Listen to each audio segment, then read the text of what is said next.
Assalamualaikum warahmatullahi wabarakatuh.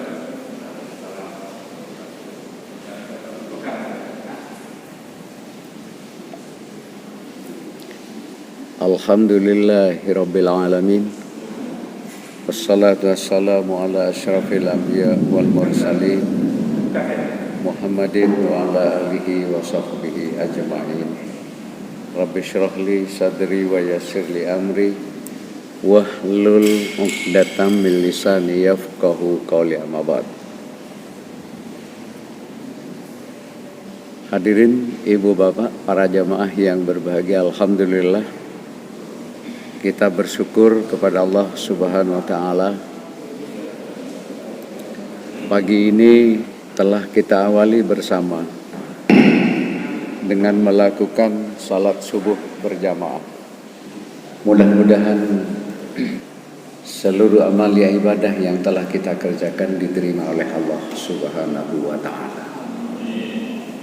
Salawat dan salam semoga selalu dilimpahkan pada junjungan kita Rasulullah Muhammad sallallahu alaihi wasallam, kepada keluarga dan para sahabatnya.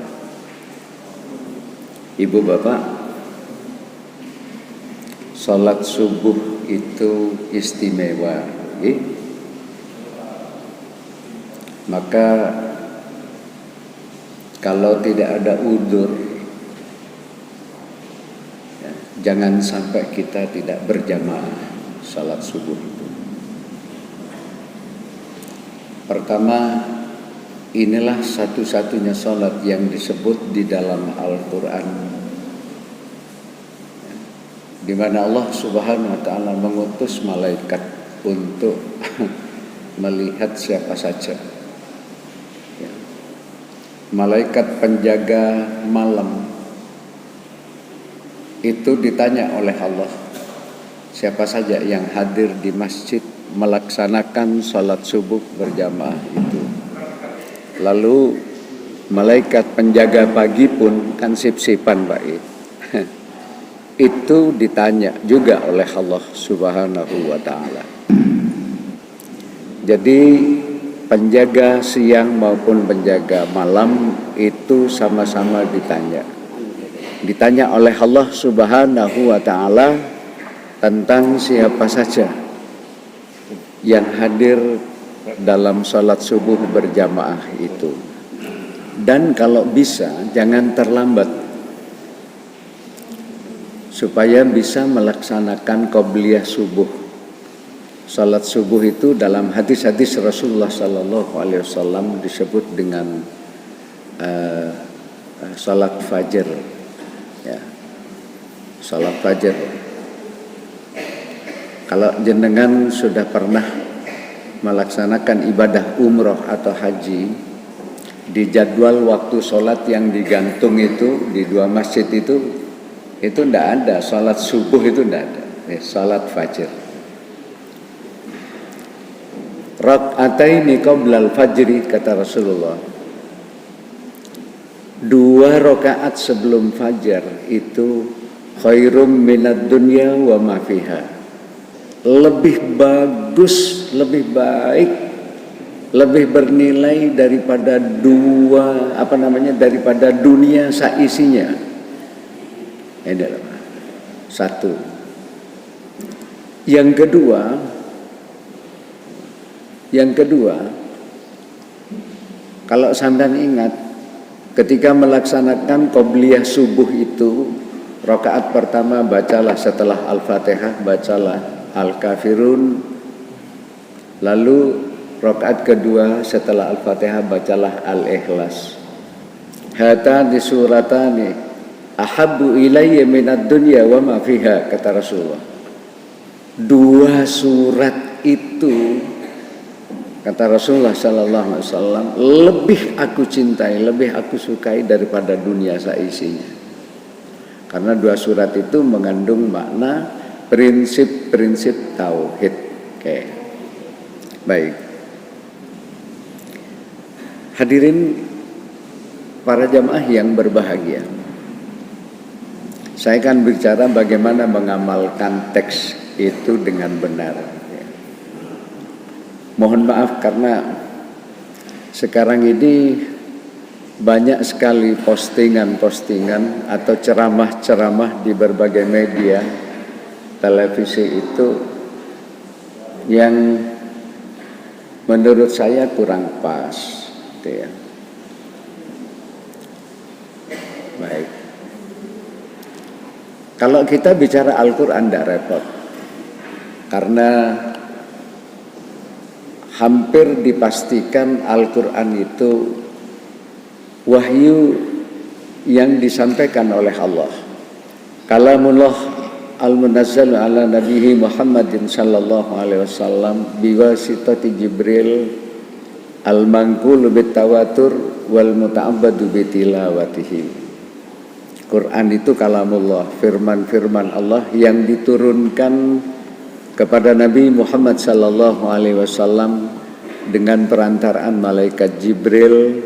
Proses turunnya mutawatir, tidak perlu tidak meragukan pasti benarnya. Wal muta'abbadu bitilawatihi, dan dianggap sebagai sebuah ibadah nek jenengan membacanya.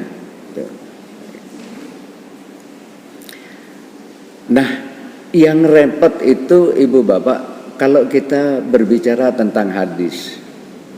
Hadis-hadis Rasulullah sallallahu alaihi wasallam. Apa itu hadis? Ma udhifa lin nabiyyi qaulan au fi'lan au takriran. Segala sesuatu yang disandarkan kepada Nabi, apakah itu terkait dengan sabda-sabda beliau, aqwal, atau af'al, perbuatan-perbuatan beliau, atau persetujuan-persetujuan beliau.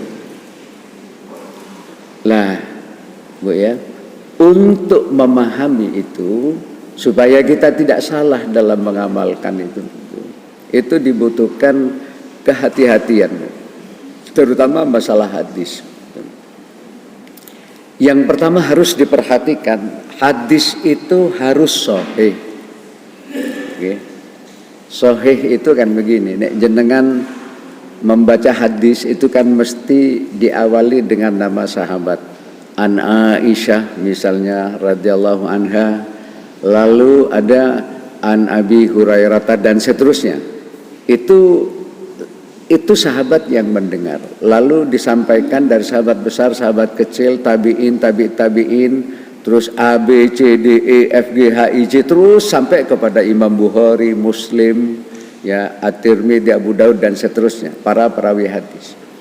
Nah, orang-orang yang ada di dalam ini, kalau hadis sahih itu, satu, sanad, ini namanya sanad ya. Ini harus bersambung betul.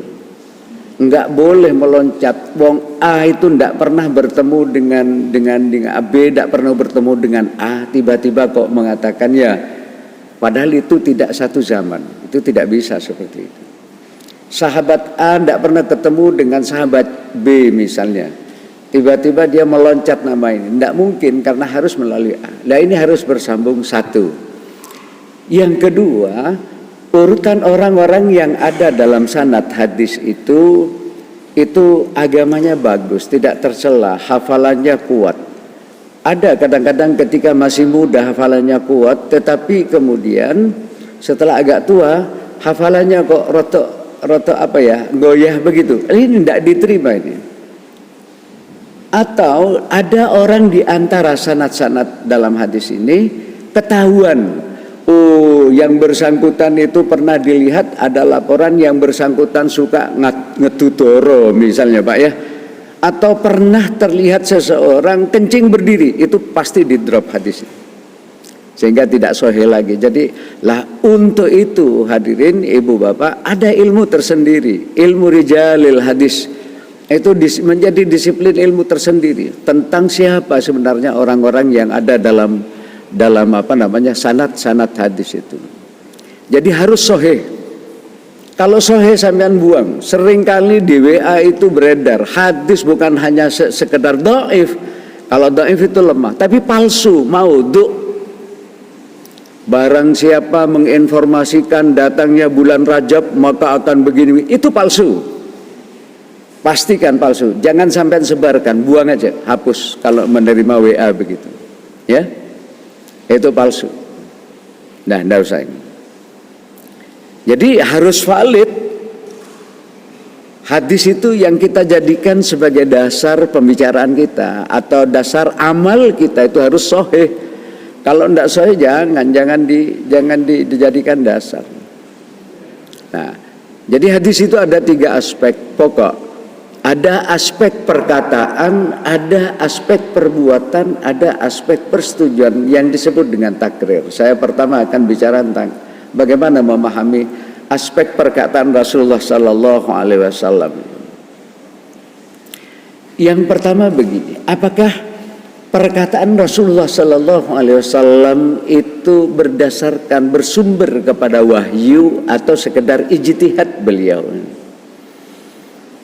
Kalau bersumber pada wahyu, misalnya hadis-hadis Nabi yang berkaitan dengan persoalan-persoalan ibadah mahdoh, misalnya Rasul bicara tentang sholat, Rasul bicara tentang zakat, haji, puasa dan sebagainya, misalnya berkaitan dengan ibadah, artinya bersumber kepada Al-Quran, maka sedapat mungkin kita sami'na wa ta'na, kita laksanakan apa adanya sesuai dengan perkataan Rasulullah Sallallahu Alaihi Wasallam. Tetapi ada pula kadang-kadang perkataan Rasulullah Sallallahu Alaihi Wasallam itu yang sumbernya bukan wahyu melainkan ijtihad beliau sendiri, pemikiran beliau sendiri. Saya beri contoh begini. Ibnu Athir, seorang sejarawan, itu mencatat ketika terjadi perang Badar. Perang Badar itu Bapak Ibu adalah perang yang pertama kali terjadi. Rasulullah Sallallahu Alaihi Wasallam mengambil kebijakan menempatkan posko tentara Muslim itu di Wadi Badar. Wadi itu sumber mata air yang ada di tengah padang pasir, okay? Tetapi tempatnya, lokasinya di ketinggian, agak tinggi di bukit gitu loh. Di situ ada sumber mata air. Rasul menentukan di situ. Ya, tidak salah sebenarnya ijtihad beliau karena peperangan di padang pasir itu, air itu menjadi logistik yang amat sangat penting dalam peperangan di padang pasir. Rasul menempatkan di situ dengan maksud supaya tentaranya gampang memperoleh pasokan air. Tetapi kemudian beliau didatangi oleh sahabat, seorang sahabat yang bernama Hubab ibnul Mundir bin Al-Jamuh. Itu mendatangi beliau, bertanya, "Ya Rasulullah, apakah penempatan posko tentara Muslim di atas sini itu berdasarkan wahyu atau sekedar ijtihad engkau sebagai bagian daripada strategi peperangan?" "Wahai Hubab, ini pikiran saya," kata Rasulullah. "Ini pikiran saya." "Lah kalau pikiran jenengan ya Rasul, apakah tidak lebih baik kita pindah? Jangan di atas sini, tetapi di bawah sana itu loh. Di bawah sana lalu kita menggali parit. Menggali parit, airnya dialirkan ke sana. Alirkan ke bawah. Karena apa? Nanti Abu Jahal, Abu Lahab dan pasukan kafir Quraisy itu pasti datang akan menuju ke tempat ini." Apa kata Rasulullah sallallahu alaihi wasallam? "Ya Hubab, innama ana bashar. Idza amartukum bi syai'in min dinikum fakhudhu wa idza amartukum bi syai'in min ra'yi fa innama ana bashar," kata Rasul. "Wahai Hubab, saya ini manusia biasa," kata Rasul. "Jika yang aku perintahkan kepada kalian itu berkenaan dengan persoalan ibadat, sistem peribadatan agama, ambil itu.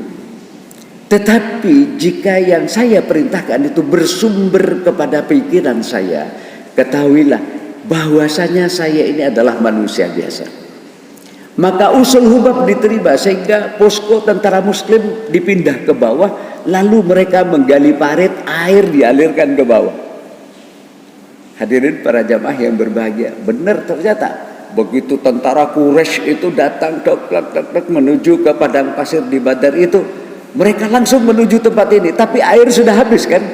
Air sudah habis. Jadi sekali lagi, tidak selalu perkataan Rasul itu terus kemudian mutlak harus dikerjakan. Tidak. Ada perkataan-perkataan perintah-perintah beliau yang ternyata kalau bersumber dari hasil pemikiran beliau itu tidak mutlak, tetapi boleh ditawar. Ya, tidak harus. Yang kedua, sekarang tidak selalu perintah dari Rasulullah Sallallahu Alaihi Wasallam itu berkonotasi wajib, bapak-bapak. Karena di dalam syariat itu ada kaidah memang al aslu fil amri lil wujub, asal perintah itu menunjukkan hukum wajib. Tetapi juga ulama menyatakan ada kaidah al aslu fil amri lin nadab. Ya, asal perintah itu hanya sunat saja. Nanti ada contoh-contohnya macam-macam. Kadang-kadang perintah itu ya sekedar lil irsyad untuk memberikan petunjuk atau lit tafwid untuk memberikan opsi-opsi. Bahkan jika perintah itu datangnya kemudian setelah sebelumnya ada larangan, ya Bu ya, ada larangan, maka perintah itu hanya bermakna kebolehan saja. Itu. Al-amru ba'dan nahyi yufidul ibahah. Jadi perintah yang datang setelah sebelumnya ada larangan itu hanya sekedar menunjukkan makna perintah di situ menunjukkan kebolehan. Saya beri contoh. Di awal-awal Islam, ya Rasulullah Sallallahu Alaihi Wasallam melarang para sahabatnya untuk ziarah kubur. Karena apa? Khawatir budaya lama. Budaya lama orang-orang musyrikin itu kalau ziarah ke kubur itu minta tolong kepada nenek moyang mereka yang telah meninggal dunia. Dalam bahasa sekarang itu disebut dengan tawassul, meminta pertolongan. Ya. Rasulullah khawatir jangan-jangan nanti budaya lama ini berkembang kembali, muncul kembali ke permukaan. Padahal budaya tawassul itu seperti minta tolong kepada orang yang sudah mati itu sangat bertentangan dengan prinsip-prinsip akidah kita. Itu. Tetapi ibu bapak, setelah Rasulullah melihat akidah para sahabatnya tidak mungkin lagi terkontaminasi oleh budaya-budaya lama begini, Rasul menyatakan, "Kuntu nahaitukum an ziyaratil kubur fazuruha fa innaha tudzakirul akhirah." Saya dulu pernah melarang kalian untuk ziarah kubur. Nah, maka sekarang fazuruha, kata fa di dalam kalimat itu, kata fa di dalam kalimat fazuruha itu dalam bahasa Arab disebut dengan fa'ul amri atau fa lil amr. Fa yang menunjukkan perintah. Tetapi karena perintah berziarah kubur itu datang setelah sebelumnya ada larangan ziarah kubur, maka makna daripada amr di situ, perintah di situ adalah lil ibahah, sekedar untuk menunjukkan kebolehan. Contoh lain, jenengan yang sudah pernah umroh apalagi haji, kan ada aturan Bu, orang yang sudah ihram kan gitu Bu ya, sudah ihram, itu ihram haji atau ihram umroh, ada larangan-larangan yang tidak boleh dilakukan. Misalnya membunuh binatang, ya Pak ya, menyembelih binatang atau apa. Tapi Al-Quran menyatakan, faida halaltum fastadu. Kalau kalian itu sudah bertahallul, tahallul itu prosesi melaksanakan beberapa tindakan yang bisa melepaskan diri kita dari ketentuan-ketentuan ihram, larangan-larangan ihram.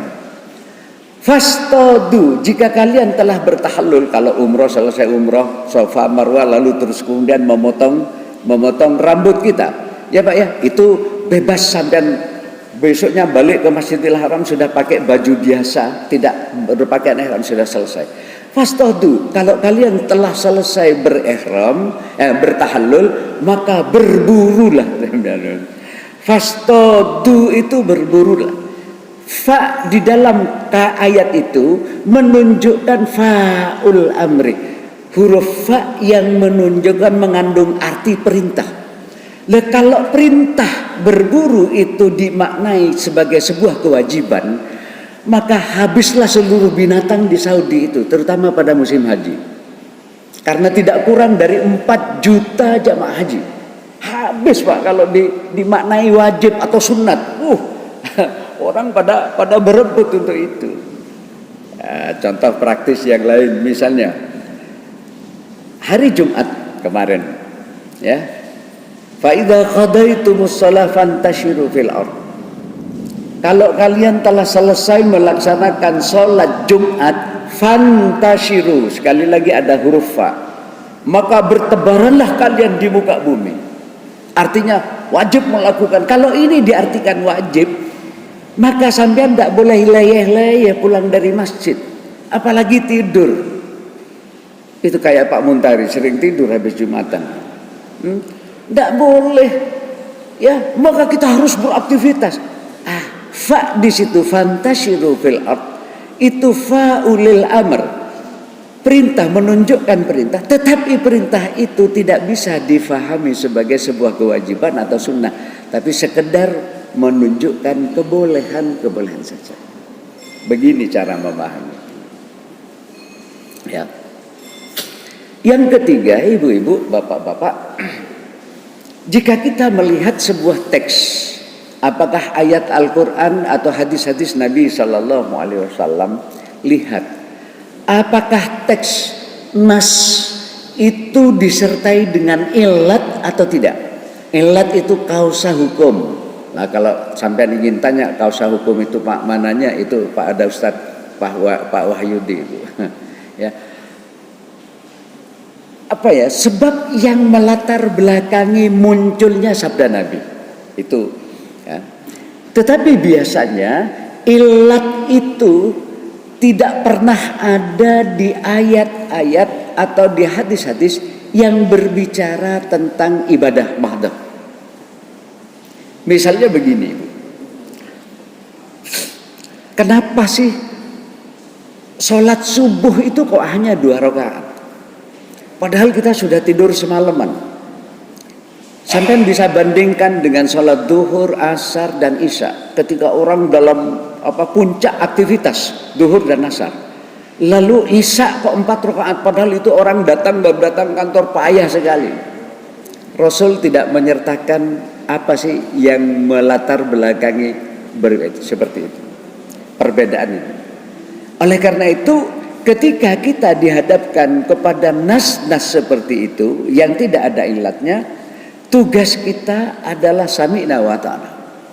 Kita tidak boleh bertanya, kenapa sih orang rukuk begini? Kenapa orang sujud meletakkan dahinya di tempat sujud? Kenapa? Rasul tidak pernah menyertakan penjelasan itu. Ini Pak Tris, minta air Pak Tris, sak gelas saya, ojo sak galon. Oh ya wis iki kopi ini wis. Oke. Kopi anget.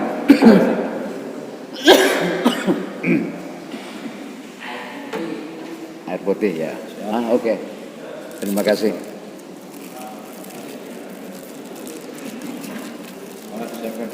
Sudah cukup 1 saja. Bismillahirrahmanirrahim. Baik. Dalam konteks ibadah, Rasul tidak pernah menyertakan kausa hukum itu, ilat itu. Tetapi dalam persoalan-persoalan muamalat, Ibu, Bapak, itu biasanya ada ilat. Nah, kita ini harus memperhatikan itu, gitu loh. Jangan terus asal tahu artinya membaca hadis terjemahan lalu sampai mengamalkan ini, ya. Yang lebih payah lagi kalau melihat orang tidak seperti sampean lalu sampean salahkan. Ini yang harus dihindari, begini. Saya beri contoh yang populer aja. Misalnya begini, Rasulullah Sallallahu Alaihi Wasallam berkata kepada sahabatnya, ya, hadis ini riwayat Imam Ahmad dan Muslim, sahih.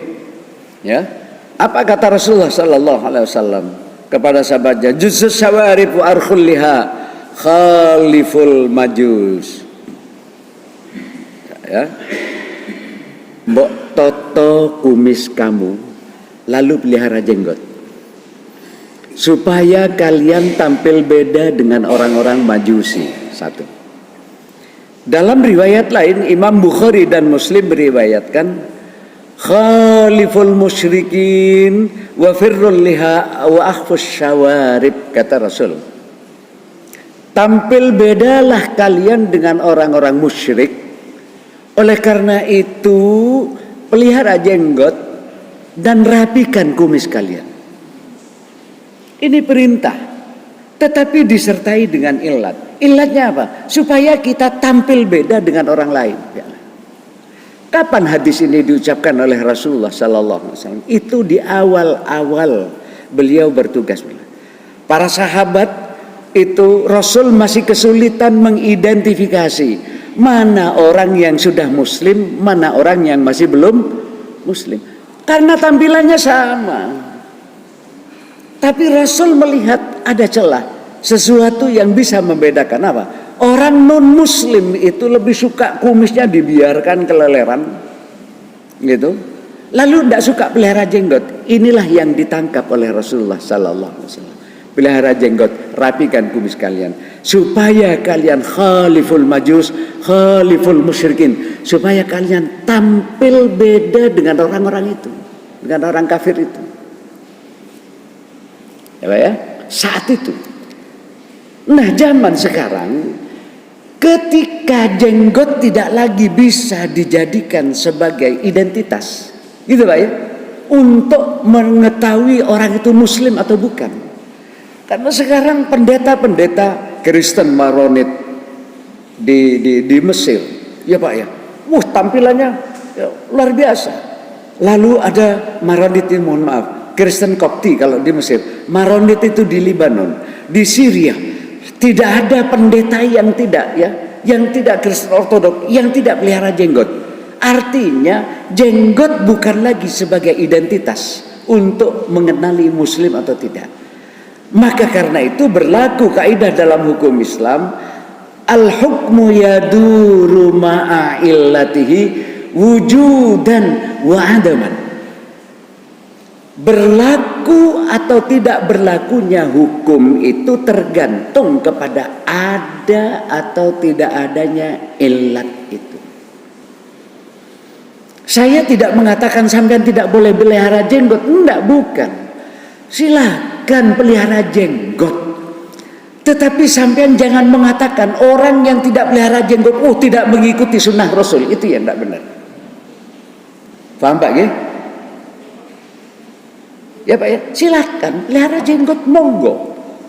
Kayak Pak Muntari jenggot itu api, yang ketel, ya Pak ya, yang lebat gitu. Kalau saya jenggotnya 1-2 Pak ya, ndak enak gitu loh dilihat, ya Pak ya. Silakan pelihara jenggot, monggo. Tapi jangan mengatakan orang yang tidak pelihara jenggot itu tidak mengikuti sunnah Rasul. Itu tidak benar. Nggak bisa. Yang kedua, saya ambil contoh celana cekak. Oh, mana Pak ya? Apa cekak itu bahasa Inggris itu apa Pak Wahyudi? Cingkrang, nah, betul. Baik. Ada 2 riwayat yang akan saya kutip. Yang satu dari Ibnu Umar, yang satu dari Abi Hurairah. Dua-duanya rawahul Bukhari wa Muslim. Tidak usah diragukan kesahihannya. Dalam riwayat Ibnu Umar, Rasul mengatakan, la yandurullah ila manjara thawbahu khuyala. Di hari kiamat kelak Allah Subhanahu wa taala, kata Rasul, tidak bakal melihat, tidak bakal ngereken orang yang menurunkan kainnya, pakaiannya menutupi mata kaki karena kesombongan. Yang kedua dari Abu Hurairah, hampir sama redaksinya, sedikit berbeda redaksi tapi maknanya sama. La yandurullah yaumal qiyamati ila man jarra izarahu batara. Di hari kiamat kelak Allah tidak bakalan melihat orang-orang yang menjulurkan pakaiannya menutupi kedua mata kakinya karena sombong. Ilatnya itu sombong. Ibu bapak, para jamaah yang berbahagia, ketika Rasulullah Sallallahu Alaihi Wasallam menyatakan ini, Di samping beliau ada Sayyidina Utsman bin Affan radhiyallahu anhu, menantu beliau, sahabat beliau. Ada Utsman. Apa kata Utsman? Utsman mengatakan, ya Rasulullah, pakaian saya semuanya menjulur ke bawah, menutupi kedua mata kaki saya. Rasul. Apa kata Rasul? Oh tidak, kalau kamu kan tidak sombong, kata Rasul. Jadi ilatnya kesombongan. Ya. Sampai bisa membayangkan, gara-gara menutup kedua mata kaki lalu orang dicemplungkan ke neraka. Bukan, ilatnya kesombongan, betul. Boleh sampean celana cekak cingkrang, tapi jangan mengatakan orang yang tidak cingkrang itu masukkan neraka. Jangan. Ojo kayak ngono. Ya Pak ya. Silakan. Mau cingkrang kayak seberapa di atas mata kaki atau di bawah sedikit lutut misalnya, silakan. Tapi jangan mengatakan orang yang tidak seperti itu lalu terus kemudian disalahkan, akan dimasukkan ke neraka.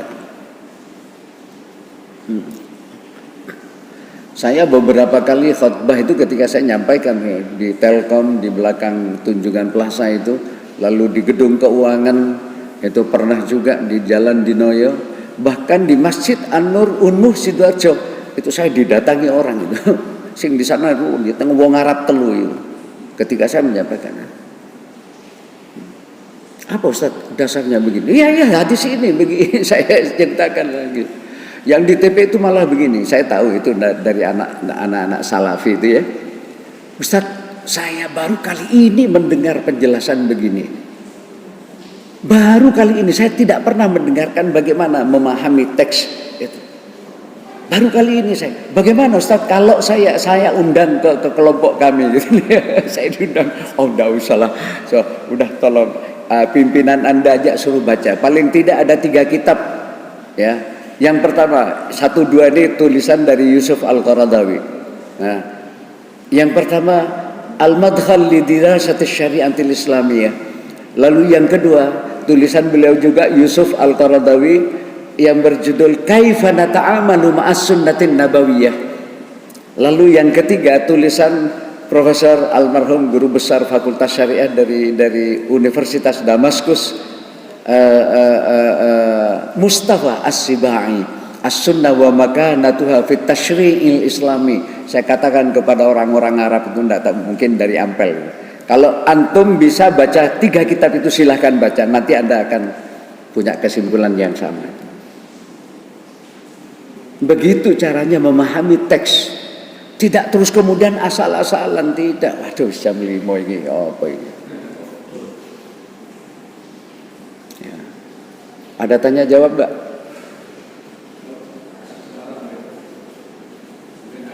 Ya. Jadi, oke. Aspek kedua ketiga nanti insya Allah di saya yang kosong itu Pak Muntari, mestinya saya di Wage sekarang. Kalau Sabtu keempat pasti kosong saya. 1, 2, 3 mestinya subuh saya di Wage, tapi karena orang-orang pada ke muktamar semua, itu jadi kosong ya, dilalah kosong. Bu, insya Allah nanti sisanya ini yang penting justru bagaimana kita memahami teks nas, apakah ayat Al-Quran maupun hadis-hadis Rasulullah Sallallahu Alaihi Wasallam. Ini baru pada aspek perkataan. Jadi sekali lagi silahkan, boleh mau pelihara jenggot silahkan, tapi jangan mengatakan orang yang tidak melihara jenggot tidak mengikuti sunnah Rasul. Tidak benar seperti itu. Silahkan mau celana cingkrang, tetapi Anda tidak benar kalau mengatakan yang tidak cingkrang itu masuk neraka. Nah ini yang tidak benar seperti itu. Silahkan Bapak, moga. Ojo angel-angel loh Pak Netakon. Ya. Waalaikumsalam.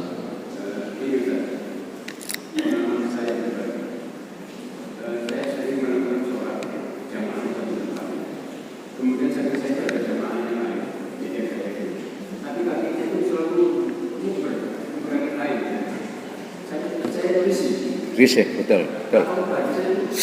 Ya begini, yaitu salah satu kesalahan dalam memahami teks, Mas. Istawu sufufakum, kan gitu Pak ya. Lurus rapatkan. Lalu dalam hadis lain, mata kaki bertemu mata kaki, lutut ketemu lutut. Maksudnya itu tidak harus bersentuhan begini, tapi lurus gini loh Pak.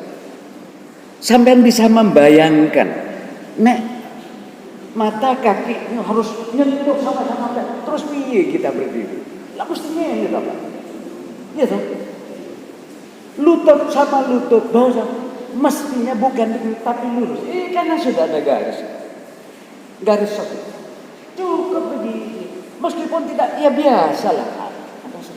Sampai betapa sulitnya kalau kita harus menyentuhkan dua mata kaki. Ya baik. Itulah salah satu kesalahan dalam memahami teks.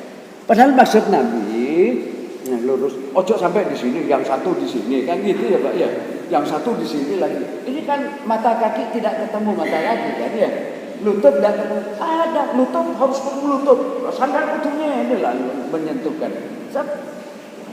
Betapa sulitnya bersentuhan lutut. Bagaimana?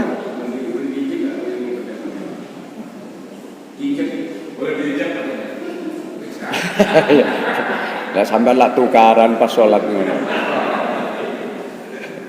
Kalau gak lu terima, pokok nginjak lah, batal lah sholat kita ini. Oke, ya biasa saja.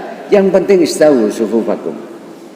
Ya, istawu lurus, rapatkan. Rapat itu penting. Pak, di Amerika itu seorang psikolog itu pernah melakukan penelitian. Ternyata apa katanya? Wah itu penting sekali itu meluruskan begitu itu karena ada ya saya tidak tahu, tidak banyak mengerti tentang psikologi, tetapi itu menggambarkan betapa orang yang sholat berjamaah lurus rapat begitu itu memiliki kesamaan aura gitu loh Pak ya. Jadi pusat aura positif itu di masjid, negatif di pasar, kata Nabi. Ada hadisnya kan seperti itu. Loh itu diteliti loh oleh orang non muslim yang menyatakan dia kagum.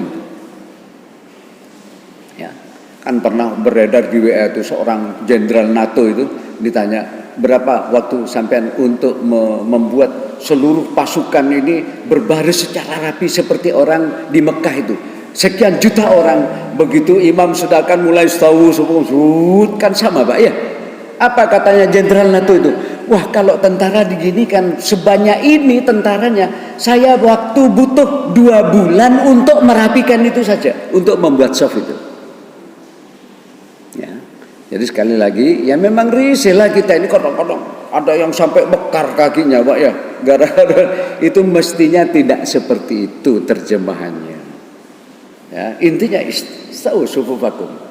Wa'tadilu kan gitu ya. Rapat kalau sampai di Mekah istawu wa'tadilu kan gitu. Imam Masjidil Haram itu ya begitu. Yang lain barangkali.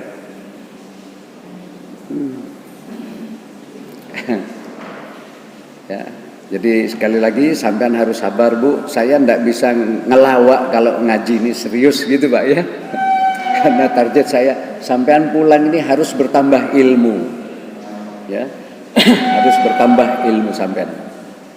Oke, kalau memang tidak ada, sekali lagi saya ulangi, kalau dasarnya itu hadis ya, memahami teks itu bukan hanya sekedar membaca terjemahannya begitu, tapi kadang-kadang dibutuhkan disiplin ilmu yang lain.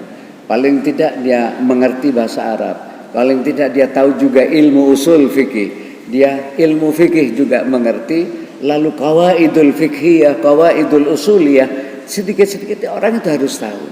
Makanya penting sampean hadir di kajian-kajian seperti ini, taklim. Ya.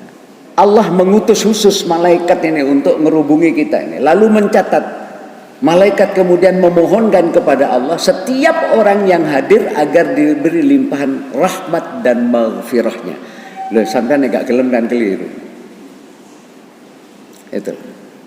Tapi tidak banyak kan orang yang mau memanfaatkan momentum seperti ini. Ya Pak ya. Ya, kita bersyukurlah kepada Allah Subhanahu wa taala. Ya, sampai diberi kesehatan. Ya. Baiklah ibu-ibu kalau memang tidak ada karena katanya jam 5. Oke. Sekarang jam 5 lewat sedikit. Semoga Allah Subhanahu wa taala melimpahkan rahmat dan maghfirahnya kepada setiap kita yang hadir di majelis taklim ini. Ya, insyaallah di lain waktu kita bisa melanjutkan Pak Muntari ya, aspek perbuatan sama kayak apa sih takrir Nabi itu, putusan persetujuan Nabi itu seperti apa. Saya beri contoh-contoh praktis saja yang ringan-ringan dan gampang diingat. Aku lupa lihat astaghfirullahaladzim li walakum wa lisairil muslimin wal muslimat wal mu'minin wal mu'minat al ahya minhum wal amwat. Mari kita tutup bersama-sama dengan doa kafaratul majlis. Subhanakallahumma wa bihamdika asyhadu an la ilaha illa anta astaghfiruka wa atubu ilaik. Lebih kurangnya mohon maaf. Billahil hidayah wa taufik. Assalamualaikum warahmatullahi wabarakatuh.